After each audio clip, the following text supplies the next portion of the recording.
오늘 아침 사도행전 1장 6절로 11절 말씀을 통해서 나의 관심은 어디에? 나의 관심은 어디에? 라는 제목을 가지고 말씀의 은혜를 나누고자 합니다. 민하오덴 증후군이라는 것이 있습니다. 이 민하오덴 증후군이라는 것은 이 주변 사람의 관심을 끌게 해서 아픈 증상을 꾸며내거나 일부러 만드는 것을 민하우젠 신드롬, 민하우젠 증후군이라고 합니다. 이 말은 1951년 미국 정신과 의사 리차드 에세 박사가 처음으로 사용했는데, 이 허풍으로 유명했던 18세기 독일 귀족 칼 브리디 폰 민하우젠 남작의 이름을 따서 붙였다고 합니다. 오늘날 인터넷과 이 소셜 네트워크 서비스로 이 개인의 표현 창구가 많이 늘어났죠. 그래서 이 디지털 시대에 살다 보니까 민하우젠 증후군이 보다 더 심각하게 우리 사회에 나타나고 있다 합니다.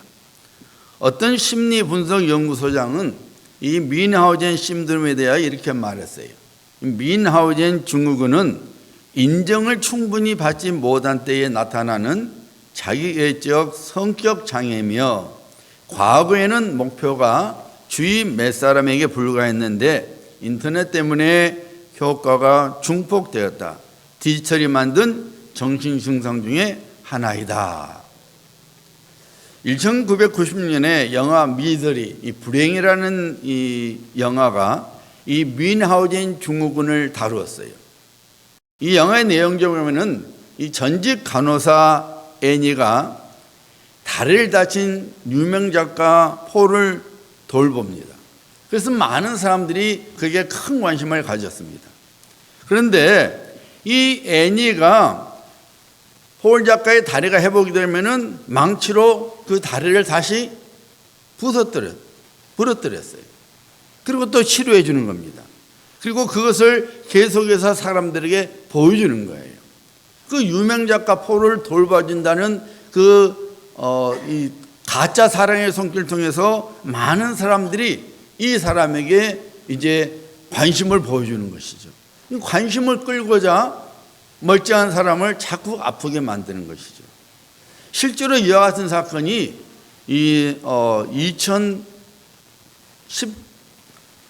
2014년에 우리 뉴욕에서 일어났어요. 이 싱글맘 레이시 스페어스가 자기 아들이 병약하게 사는데 이 아들을 이제 자기 블로그에 띄운 겁니다. 자기 아들을 돌보는 것을 블로그에 띄워놨어요. 참 엄마의 사랑을 보여주는 그런 블로그인 거죠.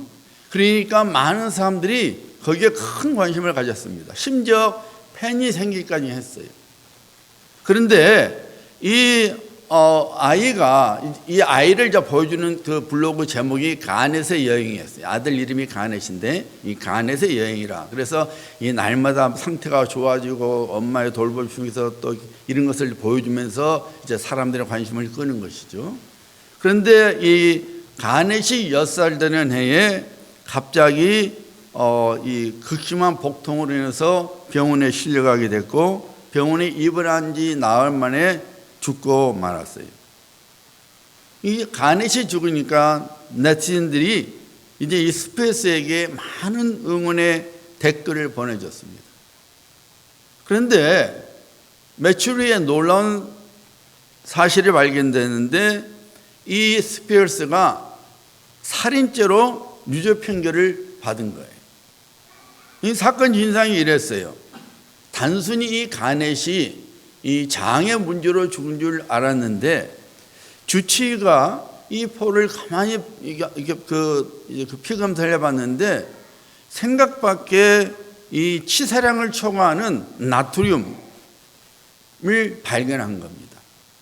그래서 의문을 품고 이 주치의가 조사해 보니까 이 어머니 스피어스가 사람들로부터 관심을 끌기 위해서 일부러 이 스피어스가 날마다 이 링겔을 맞는데 그 안에다가 이 나트륨을 많이 집어넣었던 거예요. 그러니까 소금이 너무 많이 들어가니까 뇌 부종이 생기죠. 뇌가 붓게 됩니다. 그리고 발작 증상이 일어납니다. 그러니까 과도한 나트륨 주입으로 인해서 이 가넷이 죽고 만 것입니다. 그런데 이 스피어스가 자신의 블로그에 자기가 죽여놓고 이 가넷이 아름다운 여행을 떠났다고 글을 올려서 더 많은 사람들의 관심을 끌었고 그 관심 속에서 자기 만족을 채웠던 것이죠. 참 무서운 병이죠. 이 사람들은 누구나 다 할 것 없이 무언가에 관심을 갖고 살아갑니다. 이 관심이란 말을 국어사전에 찾아보면은 어떤 것에 끌리는 마음이라고 정의하고 있죠. 한문으로는 볼 관자에 마음 심자를 씁니다. 마음으로 보는 것 혹은 마음이 바라보고 있는 것을 이제 관심이라고 합니다. 여러분은 어떤 관심을 갖고 오늘날 살아가고 계십니까? 사람마다 천차만별의 관심을 갖고 살아가죠. 젊은 사람들은 외모에 관심을 두고 나이 드신 분은 아무래도 건강에 관심을 둡니다. 결혼 정년기에 있는 사람은 배우자가 될 사람에게 관심을 갖게 되죠. 뭐 좋은 차, 멋진 옷, 멋진 집 등등 이 사람들의 관심을 끄는 것들이 엄청나게 많이 있습니다. 앞서 말한 스피어스 같은 사람은 사람들로부터 큰 관심을 받고자 했습니다. 하나님의 큰 사랑과 은혜 속에서 이 영원한 생명을 선물로 받은 그리스도인은 무엇에 최고의 관심을 쏟아야 합니까? 여러분 한 번쯤 이런 생각 해보셨어요? 나의 하나님께서 무엇을 가장 좋아하실까? 내 자식이 뭘 좋아하지? 이거 아니라 한 번쯤 나를 사랑하시는 내 아버지 하나님께서 무엇을 가장 좋아하실까? 혹은 나의 하나님 아버지께서는 어떤 관심을 갖고 계실까? 한 번이라도 생각해 보셨습니까? 안 해보셨으면 오늘 집에 가서 한번 해보세요. 오늘 본문 말씀에 보면은 예수님의 관심과 제자들의 관심이 너무나 다른 것을 보게 되죠. 예수님께서 제자들에게 성령으로 세례를 받으리라고 말씀하시니까 제자들이 뭐라고 말했어요? 주께서 이스라엘 나라를 회복하심이 이때이니까. 예수님께서 아버지께서 약속하신 성령을 받으라고 말씀하시니까 그러면 이때 우리나라가 회복되는 겁니까? 하고 제자들이 예수님께 여쭈었어요.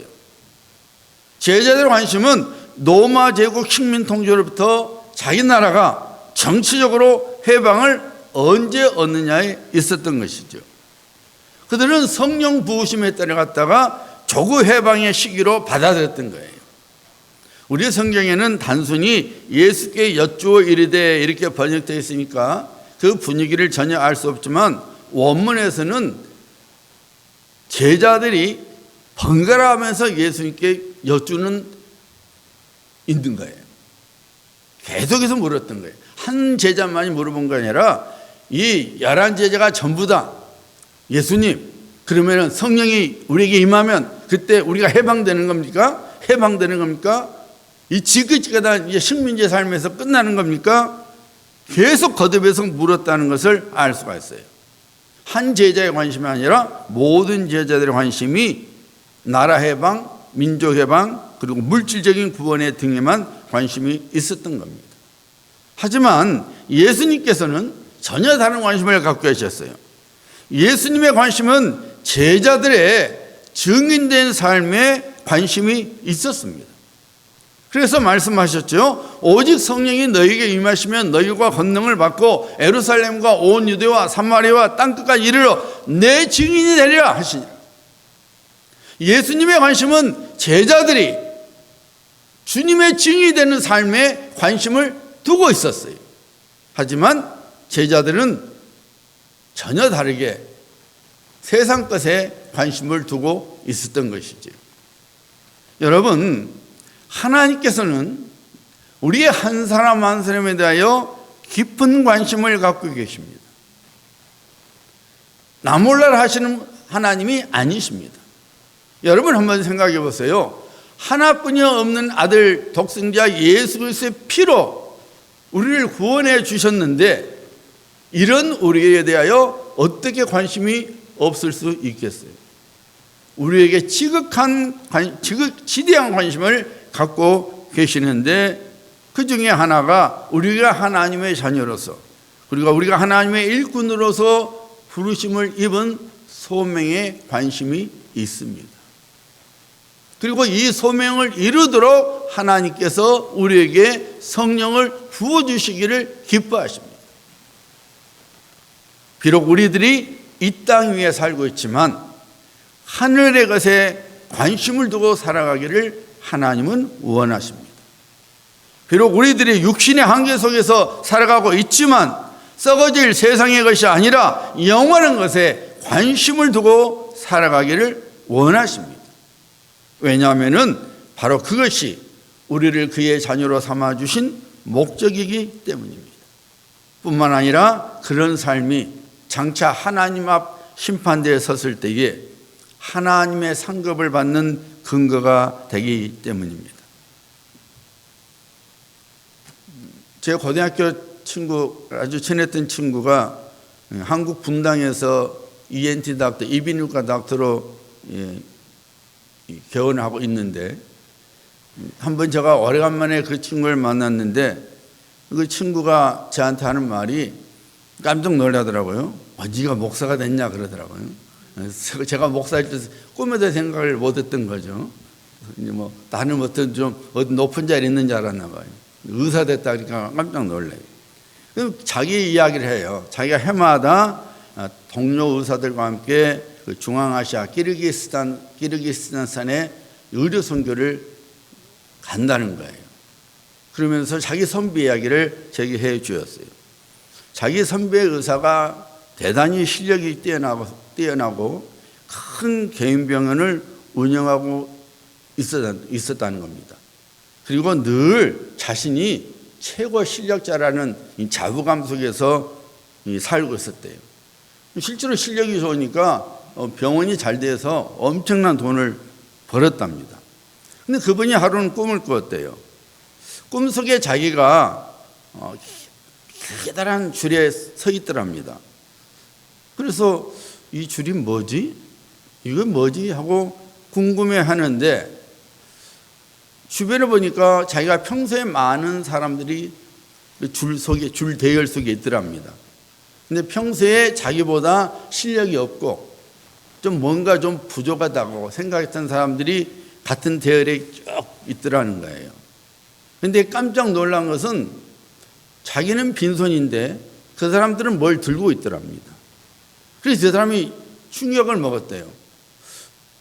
나는 내가 똑똑하다고 자부심을 느끼고 있는데 그리고 쟤들은 내가 평소에 나보다 못하다고 생각했던 애들인데 저 사람들은 뭔가 들고 있는데 자기는 빈손이라는 거예요.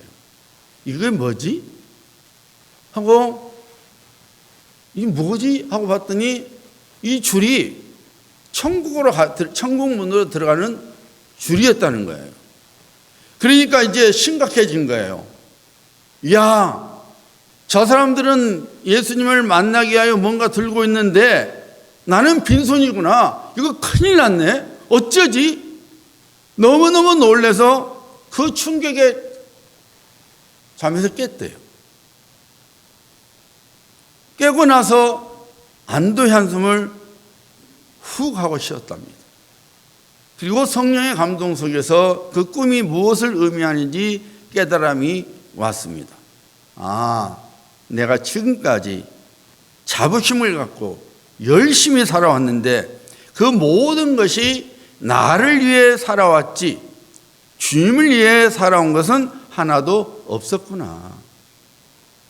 나중에 빈손으로 예수님을 만날 걸 생각하니까 너무나 부끄럽고 너무나 두려운 마음이 들었다 합니다. 그날 밤에 눈물로 회개 기도를 했습니다. 교회를 다닌다고 하면서도 주님을 위해 살지 못하고 자기 자신의 욕심만을 채우며 살았던 것을 회개했습니다. 그 다음 날로 이분은 자기의 병원을 다 처분하고 키르기스탄으로 갔습니다. 그가 갖고 있었던 의료 재능으로 예수 그리스도와 하나님의 나라를 위하여 섬기고자 했습니다. 모든 부귀와 편리함과 화려함을 뒤에 두고 가난한 자들 위하여 의료 선교를 통해서 예수님을 증거하는 삶을 살아갔습니다. 선배 의사가 선교 활동을 하고 있기 때문에 후배들이 날마다 이 단기 선교 활동을 이 키르기스탄으로 간다는 것입니다. 그래서 제 친구가 그래요. 이제 동료 의사들이 온종일 이제 참 환자를 봐주고 수고를 하는데 그 선배 의사가 단 한 번도 자기들에게 수고했다 오늘 그 말을 하지 않았다는 것입니다. 그래서 비록 자원하는 마음으로 왔지만 그래도 온종일 수고했으니까 자기 선배가 그래 오늘 너희들 수고했다 이 한마디 해주면 좋겠는데 전혀 그런 말을 안 해주니까 좀 섭섭한 마음이 들어서 선배님 그럴 수 있습니까 하고 불평을 했대요. 그러니까 선배 의사가 하는 말이 야단을 치더랍니다. 야 이놈들아, 치료를 받고 있는 여기 사람들에게 너희가 지금 고맙게 여겨야 한다. 너희들이 장차 주님 앞에 섰을 때 너희들이 빈손으로 서지 않고 뭔가를 들고 주님을 만날 수 있도록 그런 섬기는 기회를 주고 있는 이 사람들에게 너희가 감사해야지. 그리고 이런 기회를 주고 있는 나한테 감사해야지. 지금 너희가 감사받을 신분이냐? 아니라는 거예요. 7살 때부터 교회를 다녔고 스스로 좋은 그리스도인이라고 생각했었지만은 어느 순간 사업을 벌리고 출세를 하면서 차츰 주님을 찾는 대신에 물질과 성공을 따라갔던 어느 그리스도인이 있었습니다. 열심히 살아가니까 또 실력이 있어서 최고 경영자가 되어서 평소에 꿈꿔왔던 모든 것들을 누리고 있었습니다. 그런데 왠지 마음 한구석에 텅 빈 것이 있었는데 그것이 무엇인지 알 수가 없었어요. 그런 그가 특별한 경험을 하게 되었습니다. 온두라스 어느 작은 도시 쓰레기더미에서 움막을 치고 살고 있는 사람들을 보면서 충격을 받았는데 그때 하나님께서 그에게 물으셨답니다. 사랑하는 아들아, 네게 준 선물들을 가지고 무엇을 할 작정이냐? 세상을 위해서 네 영향력과 리더십 그리고 재산을 어떻게 사용할 셈이냐? 그 그리스도인은 그날로부터 세상 성공에 대한 집착을 버리고 자기 자신이 번 돈으로 하나님을 위하여 사용하기 시작했습니다. 다른 두 사람과 함께 선교단체를 세워서 이 수인성 전염병으로 죽어가는 지역에다가 교회를 중심으로 맑은 물을 공급하는 샘을 파주기 시작했습니다. 이 맑은 물을 공급하는 이 샘을 파는 것은 엄청난 비용이 든다고 합니다. 하지만 하나님께서 기가 막히게 필요한 자원들을 늘 공급해 주셨다고 합니다. 교회 중심으로 맑은 물을 공급하니 지역 주민들에게 자연스럽게 복음이 증거되어서 영혼 구원의 열매들이 맺어지고 있다는 것입니다. 갓 70이 넘은 노부부는 집에서 혹은 리조트에서 얼마든지 은퇴 생활을 즐길 수 있을 만큼 넉넉한 삶을 재정을 갖고 있지만 이들은 일부러 재난지역을 찾아다니면서 예수님의 이름으로 봉사활동과 구호활동을 하고 있습니다. 그들이 말했어요. 은퇴 생활을 이보다 더 즐길 수 있는 방법이 어디에 있겠습니까? 힘 닿는 데까지 많은 사람들에게 복음을 전하고 싶습니다. 이 앞에서 언급한 사람들이 특별한 사람입니까? 아닙니다. 그들 역시 우리들처럼 극히 평범한 그리스도인들입니다. 단지 우리들과 다른 점이 있다면 그들은 자신들에 대한 하나님의 관심이 무엇인지를 깨닫고 순종하고 있다는 점이에요. 저마다 자신을 향한 하나님의 목적이 단지 좋은 직장을 갖고 화목한 가정을 꾸리고 안락한 삶을 살고 일주일에 한 번씩 주일예배에 참석하는 신앙생활을 이어가는 정도가 아니란 것을 확실히 그들은 알고 있다는 점입니다. 그래서 하나님의 관심을 알았기에 하나님의 관심대로 순종하는 삶을 살아가고 있는 것이죠. 바로 그 점이 일반적인 사람들의 관심과 그들의 관심이 다를 수밖에 없는 것이죠. 오늘 아침 예배를 드리고 있는 여러분들의 관심은 무엇입니까? 혹시나 이 세상 것들에만 온통 관심을 쏟으며 살고 있지는 않습니까? 무엇을 마실까? 무엇을 입을까? 무엇을 누릴까? 등의 마음을 빼앗기며 살고 있지는 않습니까? 물론 이 세상에 살면서 세상 것들에 관심을 두지 않는다면 그것은 새빨간 거짓말이지요. 지혜자 솔로몬이 깨달은 것처럼 하나님께서 주신 것들을 누리는 것은 복입니다. 하나님께서 우리에게 주신 것, 그것을 우리가 누리는 것 죄 아닙니다. 복입니다. 하지만 그리스도 예수 안에서 구원을 받아 하나님의 자녀로 부르심을 입은 성도는 그런 관심들보다 우선적으로 두어야 하는 관심을 갖고 살아야 한다고 예수님께서 말씀하십니다. 너희는 먼저 그의 나라와 그의 의를 구하라. 오늘날 수많은 그리스도인들이 열광하는 메시지는 하나님의 은혜만을 강조하는 메시지입니다. 우리가 어떻게 살아도 하나님께서는 우리를 지극히 사랑하신다는 메시지입니다. 사실 많은 그리스도인들이 하나님의 말씀대로 살아가지 못하니까 스스로 마음속에 짐을 지고 살아가지요. 때로는 열등감을 갖고 살아갑니다. 말씀대로 못 살아가니까 마음이 부담스럽고 뭔가 불편하지요. 찝찝합니다. 그런데 갑자기 우리 하나님께서 누구든지 사랑하십니다. 여러분을 사랑하십니다. 예수님께서 여러분을 위하여 죽으셨습니다. 여러분이 어떤 삶을 살아도 염려하지 마세요. 예수님께 오시면 됩니다. 그러면 다 용서받습니다. 잘 됩니다. 등의 은혜 메시지를 들으면 마음의 짐이 덜어지고 불편한 마음이 좀 편해지는 것을 느끼게 됩니다. 그래서 많은 사람들이 은혜 메시지를 좋아합니다. 열광합니다.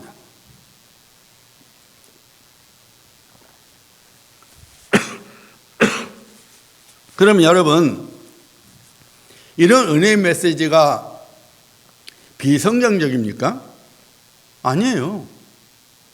극히 성경적입니다. 하나님 우리 사랑하십니다. 믿으시면 아멘. 예수님께서 우리 위하여 죽으셨습니다. 우리가 어떤 삶을 살아도 주님께로 돌아오면, 예수님께 돌아오기만 하면 우리 죄 용서 받습니다. 하나님의 자녀가 됩니다. 하나님의 약속의 복을 받습니다. 이 은혜 메시지는 극히 성경적이에요. 전혀 잘못된 것이 없습니다. 하지만 여러분, 신앙은 은혜 메시지만이 있는 것이 아니에요. 하나님께서는 죄인들에게 은혜를 주신, 우리에게 은혜를 주신 거룩한 목적이 있습니다. 우리는 이 목적을 이루어가며 살아가는 것이 바로 신앙이라 그 말입니다. 은혜를 입었으면은 왜 하나님께서 내게 이런 은혜를 주셨는지 그 하나님의 뜻을 깨닫고 하나님의 거룩하신 목적을 살피고 그 목적을 이루며 살아가는 것이 참 신앙이라 그 말입니다. 반쪽으로 살아가면 안 됩니다. 하나님께서 아브라함을 부르셨지요. 그리고 놀라운 복들을 약속하십니다. 내가 너로 큰 민족을 이루고 네게 복을 주어 네 이름을 창대하게 하리니 너는 복이 될지니라. 너를 축복한 자에게는 내가 복을 내리고 너를 저주한 자에게는 내가 저주하리니. 여기까지는 하나님께서 아브라함에게 주시는 은혜 메시지죠. 은혜 내용입니다. 큰 민족이 되고 창대하게 하고 누군가 나를 축복하면 하나님 그 사람에게 복을 주시고 누군가 나를 저주하면 하나님께서 그 사람에게 저주를 내리고 은혜 메시지입니다. 그런데 그것으로 끝이 아니죠. 하나님께서 마지막에 이렇게 말씀하시죠. 땅의 모든 족속이 너로 말미암아 복을 얻을 것이라 하신지라. 하나님께서 아브라함을 부르시고 놀라운 은혜를 부어주신 거룩한 목적이 무엇입니까? 모든 사람들이 아브라함을 통해서 하나님의 복을 받는 것이었어요. 아브라함 혼자만의 복이 아니라 그 복이 모든 사람들의 복이 되는 것이 하나님의 마음이요, 하나님의 관심이었습니다. 하나님께서 우리에게 물질을 주시는 것, 건강을 주시는 것, 좋은 배우자를 주신 것, 직장과 사업장을 주신 것, 재능과 특별한 장점 등을 주신 것 등등은 우리를 위한 하나님의 복이지만 동시에 이 복들이 우리를 통해서 다른 사람들에게 전달되는 것이 우리에게 복을 주신 하나님의 거룩한 목적입니다.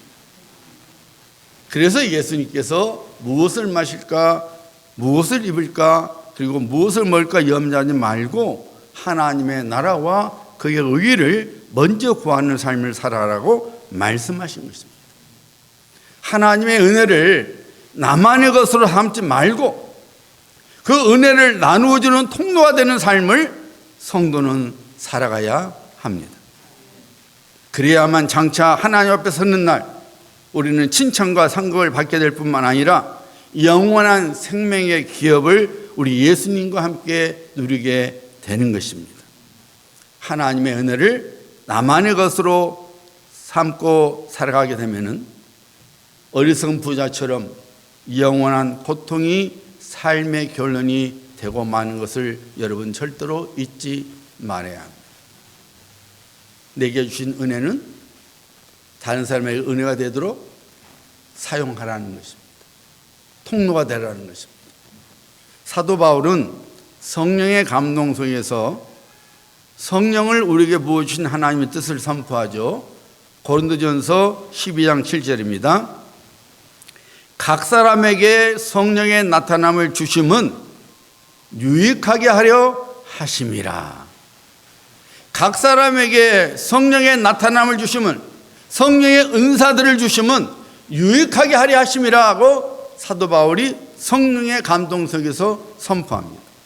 성령께서 우리에게 임하시면 우리 자신에게 먼저 유익이 있죠. 우리가 하나님의 권능을 잊게 되죠. 예수 그리스도와 연합하는 삶을 살아가게 되죠. 담대히 살아가게 되고 흔들리지 않는 믿음으로 살아가게 됩니다. 하지만 동시에 나의 유익을 끝나지 아니하고 그 유익이 다른 사람에게도 전달되는 것입니다. 내가 받은 성령에 인하여 내가 속한 교회, 내가 만나는 사람들에게 유익이 있어야 합니다.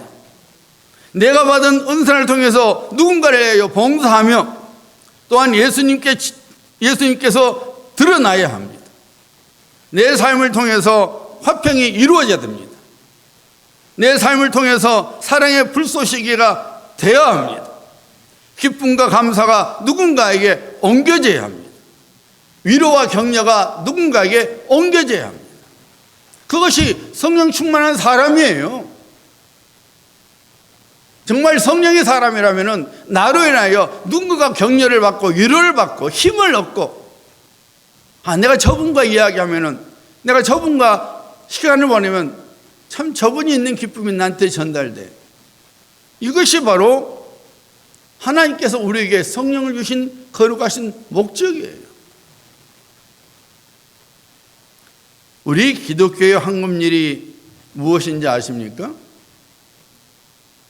모든 성경 말씀이 진리지만 그 중에서도 다이아몬드 같은 찬란한 진리는 누가복음 9장 23절 말씀이죠. 아무든지 나를 따라오려거든 자기를 부인하고 자기 십자가를 지고 나를 따를 것이니라. 아무든지 예수님께서 말씀하신 거예요. 나를 따라오려거든 자기를 부인하고 자기 십자가를 지고 나를 따를 것이니라. 우리 예수님께서 원하시는 것은 자기 만족 혹은 자기 실현이 아니라 자기 부인입니다. 하나님께서 주신 재물, 건강, 행복을 내 만족, 내 꿈 실현을 위하여 사용하는 것이 아니라 나를 위하여 피 흘려 죽어주신 예수님의 뜻을 향하는 데 사용하는 도구로 삼고 살아야 한다고 말입니다. 내가 갖고 있는 물질, 건강, 재능, 그리고 시간 등을 예수님을 따르는 데 대한 대가로 사용할 수 있는 신앙이 자기 십자가를 지고 예수님을 따르는 것을 말하는 거예요. 하나님께서 은혜 가운데 주신 것을 내 만족과 내 꿈을 위해 살아가는 것이 아니라 하나님께서 주신 것으로 날 위하여 죽으시고 다시 살아나신 나의 주님, 나의 구주 예수 그리스도의 뜻을 이루는 도구로 사용하는 것이 자기 십자가를 지고 따르는 삶이요, 이 삶이 신앙이에요.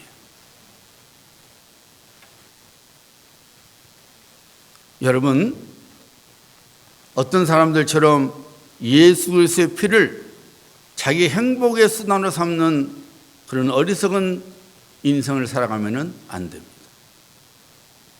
이런 사람은 반드시 예수님 앞에 서는 날, 난 너를 도무지 알지 못한다는 준엄한 심판의 말을 듣게 될 것입니다. 오늘날 사람들이 그러죠. 100세 인생 시대라. 보면은 뭐 100세까지는 아닌 것 같고 보니까 한 90 이렇게 비슷하게 사람들이 살아가는 것 같아요. 우리가 100 하면 되게 큰 숫자 같고 90 가면 되게 큰 숫자 같은데 모르겠어요. 우리 권사님들 와 내가 참 오래 살았다 그 생각도 잠깐 있겠지만은 와 내가 벌써 이렇게 나이가 됐어? 그게 정상이에요. 저도 지금 제 나이가 믿어지지가 않아요. 엊그제 그냥 막 30대 같았는데 벌써 6학년 후반기에 들었으니까 믿어지지가 않는단 말이에요. 야, 내가 참 오래 살았다. 이 생각이 조금도 없어요. 벌써? 이거예요. 벌써요. 벌써. 여러분, 이 벌써인데 이제 정말 하나님의 말씀대로 이제 때가 되면 시간이 되면은 우리가 하나님 앞에 서게 되는데 그때 여러분 우리가 어떤 모습으로 하나님 앞에 서야 되겠습니까?